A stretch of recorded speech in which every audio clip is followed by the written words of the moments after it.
Si vous levez les yeux au ciel la nuit, loin de la pollution lumineuse, vous aurez la chance d'observer le spectacle le plus grandiose, le plus impressionnant et le plus mystérieux qu'il n'ait jamais été donné à l'homme, le ballet cosmique.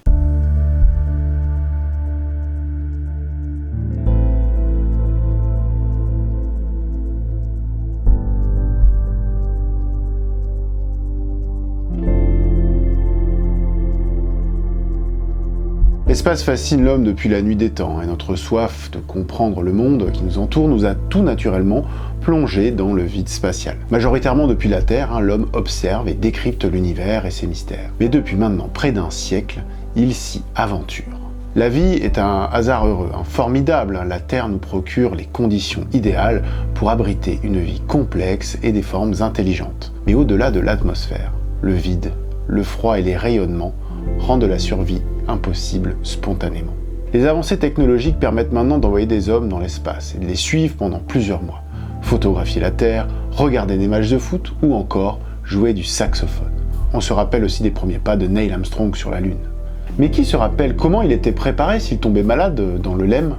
Qui s'est posé la question de savoir comment son corps avait réagi à un voyage aussi long en apesanteur et si nos astronautes courent des risques particuliers à rester aussi longtemps dans l'espace ? Dans cette série de vidéos, je vous propose de regarder la conquête spatiale, mais avec le prisme des défis médicaux qu'elle a nécessité et des avancées qu'elle a permis d'apporter à la médecine moderne. Dans ce premier épisode, on va parler des débuts de la médecine spatiale, du vol de Yuri Gagarin jusqu'au début du programme Apollo. Ça vous intéresse ? Alors suivez-moi pour cette aventure de médecine spatiale.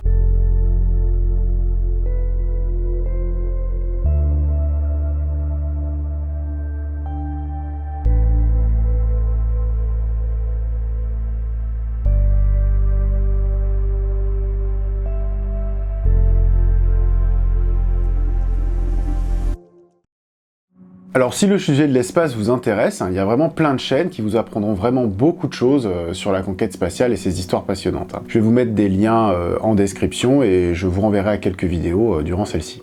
Commençons par le commencement. L'idée d'aller dans l'espace, elle est vieille comme le monde. Les premières observations de Galilée, de Cassini ont toujours inspiré l'homme et lui ont permis de rêver à la conquête de la Lune ou d'autres galaxies. Mais rapidement, l'idée même d'envoyer des hommes dans l'espace soulève un certain nombre de problèmes, surtout quant à la résistance de notre organisme, à son adaptation physiologique et aux risques inconnus de l'espace intersidéral. À la fin de l'année 57, l'Union soviétique lance Sputnik 1, le premier satellite artificiel dans l'espace. Alors hormis son bip caractéristique audible sur les ondes radio, Sputnik va permettre de mesurer un certain nombre de paramètres cruciaux pour envisager de futurs vols habités. Il apportera des éléments sur la composition de l'atmosphère, la température de l'espace et la composition de la ionosphère. Mais leur meilleure façon de savoir si on peut survivre dans l'espace, c'est encore d'y envoyer des êtres vivants. En 1947, les Américains ont envoyé des mouches et des macaques rhésus. Dans les années 50, les Russes ont envoyé une vingtaine de chiennes pour des vols suborbitaux pour étudier les effets sur la physiologie. En 1957, Laika, ou plutôt Kudryavka, sera envoyé à bord de Sputnik 2 et sera effectivement le premier être vivant en orbite. Un certain nombre de capteurs seront placés sur elle et vont pouvoir enregistrer son rythme cardiaque, sa température corporelle, son électrocardiogramme, sa pression artérielle. Les expériences avec Laika et tous les autres animaux permettront de voir qu'un être vivant peut survivre sans modification physiologique majeure aux contraintes physiques qu'impose le voyage dans l'espace. Bon, le sort de Laika est plutôt triste, puisqu'elle est encore aujourd'hui le seul être vivant à être morte en orbite. Je vous mets ici une super vidéo d'AstronoGeek sur le sujet des chiens de l'espace, si ça vous intéresse. Bien que le voyage spatial semble possible pour des animaux, la sélection des candidats humains, c'est une autre affaire. Le programme spatial russe de l'époque avait développé des caractéristiques pour la sélection des candidats. Ils devaient être en parfaite condition physique et psychologique. On devait alors s'assurer de leur résistance à des conditions extrêmes, comme l'accélération ou l'hypoxie. Yuri Gagarin va donc effectuer le premier vol orbital de l'histoire de l'humanité. Le 12 avril 1961, il monte à bord de la fusée Vostok 1, le cœur léger, après une bonne nuit de sommeil. Lors du démarrage des moteurs, son pouls va passer de 64 à 157 battements par minute, et Gagarin va lancer un « Paikali », qui veut dire « c'est parti ». Il va subir l'accélération croissante de la fusée, dont il affirme ne pas souffrir, bien que l'enregistrement montrera que lorsque la fusée atteindra 5G, il y a un peu de mal à parler. Revenons un instant sur l'accélération que doivent subir les passagers des fusées. Sur Terre, ou à son immédiate proximité, tout objet est soumis à une force, appelée le poids. Cette force, elle s'exprime en newtons, elle est issue du produit de la masse de cet objet, en kilogrammes, et de la valeur de l'accélération auquel il est soumis, soit 9,81 mètres par seconde, ce qui correspond à l'accélération de la pesanteur à la surface de la Terre, soit la vitesse à laquelle tombent les objets quand on les lâche. Tiens d'ailleurs, petite question. Si on lâche une plume et une boule de bowling du haut d'un immeuble en faisant un vide parfait, lequel arrive au sol en premier? Cette expérience, elle a été faite à Cleveland, dans la plus grande chambre à vide du monde.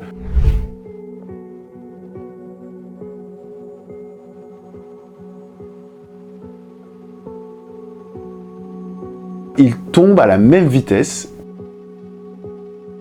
Et cette vitesse, c'est 9,81 mètres par seconde.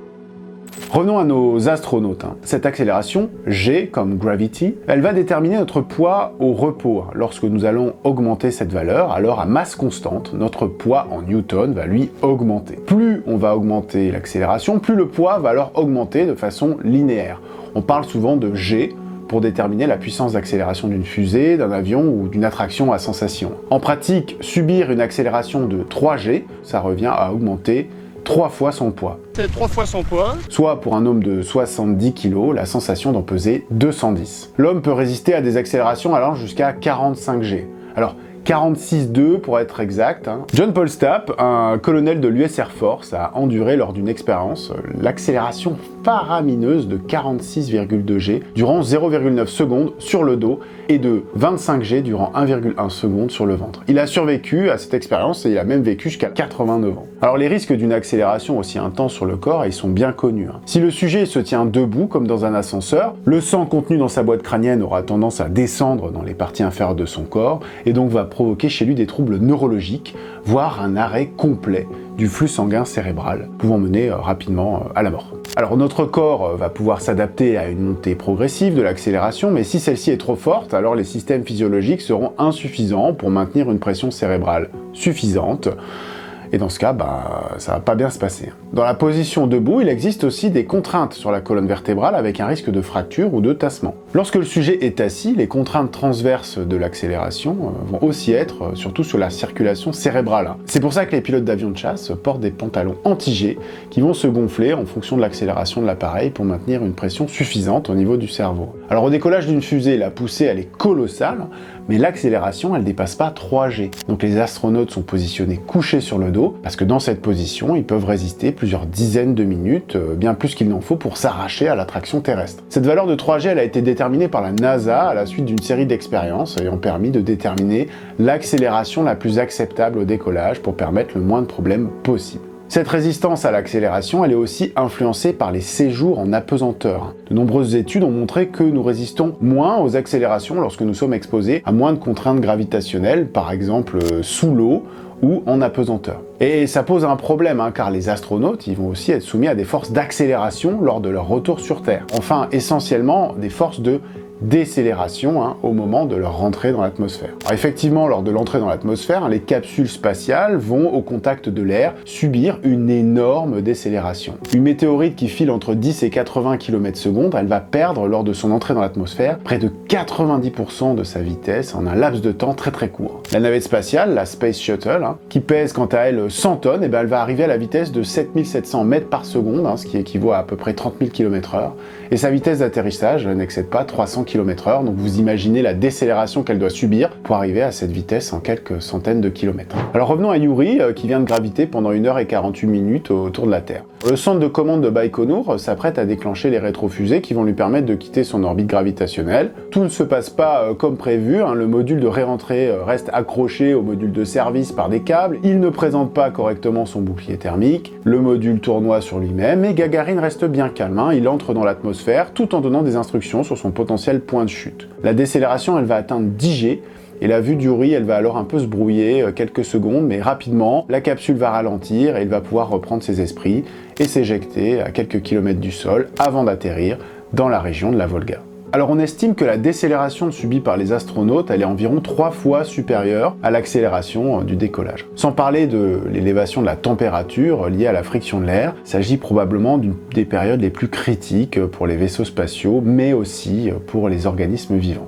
Une étude récente montre qu'après des voyages longs comme ceux prévus pour Mars, il semble que la tolérance des martionautes elle pourrait être très diminuée, ce jusqu'à 5G, ce qui nécessiterait une adaptation technique de la réentrée dans l'atmosphère. On en parlera dans l'épisode dédié à ça. Pour s'entraîner, les astronautes et une partie des pilotes d'avions de chasse aussi vont le faire dans des centrifugeuses qui permettent de tester leurs aptitudes à résister à des fortes accélérations et à les entraîner pour les épisodes d'accélération-décélération des vols spatiaux. En 1961, le gouvernement américain a pour projet de poser un homme sur la Lune, et ce grâce au programme Apollo. We choose to go to the moon in this decade and do the other things, not because they are easy, but because they are hard. Alors, vous connaissez probablement tous Apollo, 11e du nom, et le premier pas sur la Lune de Neil Armstrong et sa célèbre phrase « That's one small step for man, one giant leap for mankind. » Pour pouvoir envoyer un homme sur la Lune, il faut non seulement le faire décoller dans une fusée, mais aussi faire le trajet jusqu'à la Lune, se poser et revenir. Ça veut dire passer au bas mot pour Apollo 11, 73 heures à l'aller et 62 heures au retour. La mission, elle a duré en tout 195 heures entre le 16 et le 24 juillet 1969, dont une grande partie en impesanteur dans le vide spatial. Yuri Gagarin, lui, il a passé qu'un peu moins de 2 heures en impesanteur. Il semblait dire que la vie était possible. Mais des durées plus longues, elles n'ont pas été testées et leurs effets sont encore inconnus. Le programme américain Mercury, il va propulser des astronautes quelques heures seulement dans l'espace. John Glenn et Scott Carpenter passeront un peu moins de 5 heures sans problème, puis Wally Schirra un peu moins de 10 heures et Gordon Cooper passera lui 34 heures dans la capsule Phase 7. Les observations médicales du programme Mercury sont rapportées dans cette publication du journal Microgravity que je vous mets ici. Les conclusions confirment que les voyages orbitaux de courte durée ici n'ont pas un grand impact sur des paramètres physiologiques basiques comme la pression artérielle ou le rythme cardiaque. On apprend aussi une autre chose importante, la déglutition pour boire et manger, elle est tout à fait normale, ainsi que faire pipi et caca. On apprend aussi que le port des combinaisons spatiales faisait perdre beaucoup de poids, mais c'était probablement dû à la déshydratation. Bon, ces constatations, elles sont intéressantes, car elles montrent que sur ces durées-là, la vie en impesanteur, elle semblait safe. On notera simplement la petite persistance d'un dérèglement du baroréflexe entre 7 et 20 heures après la mission, mais je vous expliquerai un tout petit peu après ce que c'est que ce réflexe, pourquoi il est important et pourquoi il s'est modifié. De plus, ces missions, elles étaient parsemées de problèmes techniques en tout genre, et elles ont montré que les hommes étaient des parties importantes du succès de ces missions. Mais avant d'envoyer des astronautes pour presque 10 jours dans l'espace, il faut savoir ce qui se passe sur des vols orbitaux un peu plus longs. Et là, c'est l'intérêt du programme Gemini qui va suivre le programme Mercury et précéder le programme Apollo. L'objectif de Gemini, il est alors de tester les astronautes sur plusieurs tâches, comme les sorties extravéhiculaires, le rendez-vous spatial, c'est-à-dire des manœuvres orbitales et des déplacements plus importants et plus longs en impesanteur. Alors effectivement, pour aller sur la Lune, il faut s'exposer au vide spatial, et ça pose un certain nombre de problèmes pour l'homme. C'est Gemini 4, avec à son bord James McDivitt et Edward White, qui va marquer le début des vols orbitaux longs, et aussi la première sortie extravéhiculaire d'un astronaute, alors un mois après les Russes. Le programme Gemini va se focaliser sur l'évolution musculo-squelettique et cardiovasculaire des voyages longs en impesanteur. On notait déjà une perte de la masse osseuse, de la quantité en calcium du squelette et de la masse musculaire après les vols Gemini, mais ces marqueurs y revenaient tous à la normale après 50 heures sur Terre. On notait aussi que plus la mission était longue, 14 jours au maximum pour Gemini, plus ces anomalies étaient marquées. Mais elles n'étaient pas vraiment significatives, à tel point que la NASA ne les a même pas considérées comme critiques pour les missions Apollo. Concernant le système cardiovasculaire, pas de gros problèmes concernant le rythme cardiaque et la pression artérielle par rapport à ce qui était attendu et vu lors des programmes précédents. On retrouvait toujours cependant les altérations du baroréflexe dont je vous ai parlé plus haut.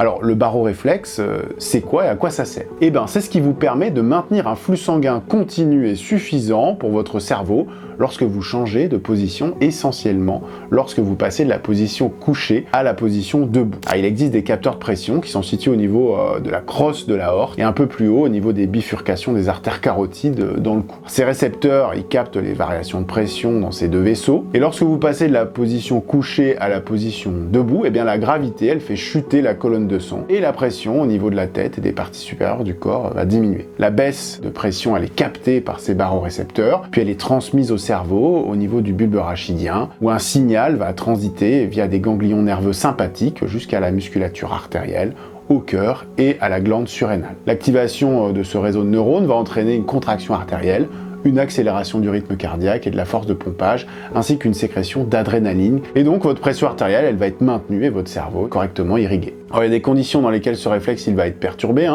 comme les stations couchées prolongées, certaines maladies neurologiques et l'absence de pesanteur. Donc les astronautes des missions Gemini souffraient tous d'un dérèglement du baroréflexe qui cependant rentrait dans l'ordre quelques jours après leur retour sur Terre.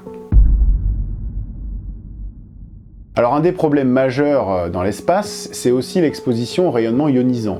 Et comprenez la radioactivité. Elle est délétère pour les organismes vivants comme le nôtre et une exposition prolongée, elle peut avoir des conséquences néfastes comme l'apparition de cancers ou de maladies hormonales. Alors à l'inverse, un rayonnement intense, même sur une période courte, pourra vous tuer en quelques heures ou quelques jours. Un atome instable va produire un certain nombre de rayonnements visant à retrouver une structure plus stable. Il existe un certain nombre de rayonnements ionisants selon leur énergie et leur capacité à traverser la matière. On va distinguer trois grands types de rayonnements, alpha qui correspond à l'émission d'un noyau d'hélium, bêta à l'émission d'un électron de plus ou moins haute énergie, et gamma qui correspond à un rayonnement électromagnétique de photons à haute fréquence. Ce rayonnement il est moins ionisant que les rayonnements alpha et bêta, mais il est plus pénétrant. Et l'effet des rayonnements ionisants il est bien connu sur l'organisme. Les conséquences elles sont de deux types. À court terme, il peut apparaître des brûlures ou des rougeurs qu'on appelle des radiodermites, mais si la dose elle est trop forte, eh bien on a le syndrome d'irradiation aiguë qui va associer différentes manifestations selon la dose reçue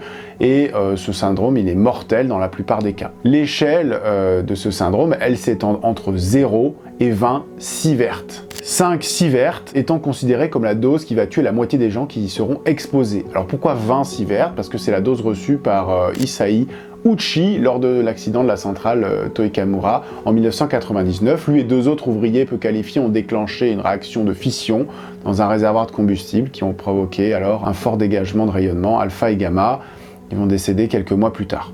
En France, on estime que l'exposition moyenne de la population elle est d'environ 4,5 millisieverts par an. Le seuil de radiation cancérigène il est autour de 100 millisieverts et les travailleurs du nucléaire ils sont exposés au maximum à 20 millisieverts par an. Alors pourquoi je vous parle autant des rayonnements ionisants? Eh bien parce que dans l'espace, les rayons, c'est pas ce qui manque. Le vent solaire ou le vent stellaire, si on part d'une autre étoile que le Soleil, ça représente un flux de plasma, c'est-à-dire une espèce de bouillie d'ions et d'électrons éjectés des hautes atmosphères du Soleil. Ce vent solaire, eh bien, il bombarde en continu les planètes et les objets stellaires qui se baladent dans le système solaire. Ces particules hautement radioactives, elles vont être piégées par le champ magnétique terrestre dans des ceintures que l'on appelle les ceintures de Van Allen. Alors j'en parlerai dans l'épisode suivant. Sur Terre, nous sommes donc protégés de ce vent cosmique par notre magnétosphère, une sorte de couche magnétique produite par le champ magnétique terrestre qui va dévier le vent solaire hors du champ terrestre. Alors bien que cette magnétosphère nous protège d'une grande partie des radiations ionisantes issues du Soleil et du cosmos, et un certain nombre d'entre elles, elles restent actives lorsqu'elles passent dans les hautes couches de l'atmosphère, exposant donc les astronautes à un risque d'irradiation. À bord des capsules Gemini, 5 dosimètres permettaient de capter le niveau des radioactivités auxquelles étaient exposés les astronautes. Le niveau de radiation ionisante il a été considéré comme acceptable et en dessous des limites dangereuses, comme le relate cette publication de l'époque. Cependant, les missions vers la Lune, elles allaient devoir traverser les dangereuses ceintures de Van Allen, et j'y reviendrai un petit peu plus loin. Mais le plus important lors des missions Gemini, c'était d'évaluer la santé des astronautes lors des sorties extravéhiculaires. L'homme ne peut pas survivre dans le vide sidéral. La combinaison devait donc lui maintenir un environnement pressurisé, suffisamment riche en oxygène, de la chaleur et de l'humidité. De plus, la combinaison, elle devait permettre des mouvements, elle devait être articulée. Cette combinaison, elle était connectée à la capsule via ce qu'on appelait l'extravéhiculaire life support, qui consistait en un réseau de câbles et de connecteurs pour la circulation des gaz et du système électrique. Cette combinaison, aujourd'hui, elle a beaucoup évolué, elle est autonome et beaucoup plus sophistiquée, on en parlera dans l'épisode suivant.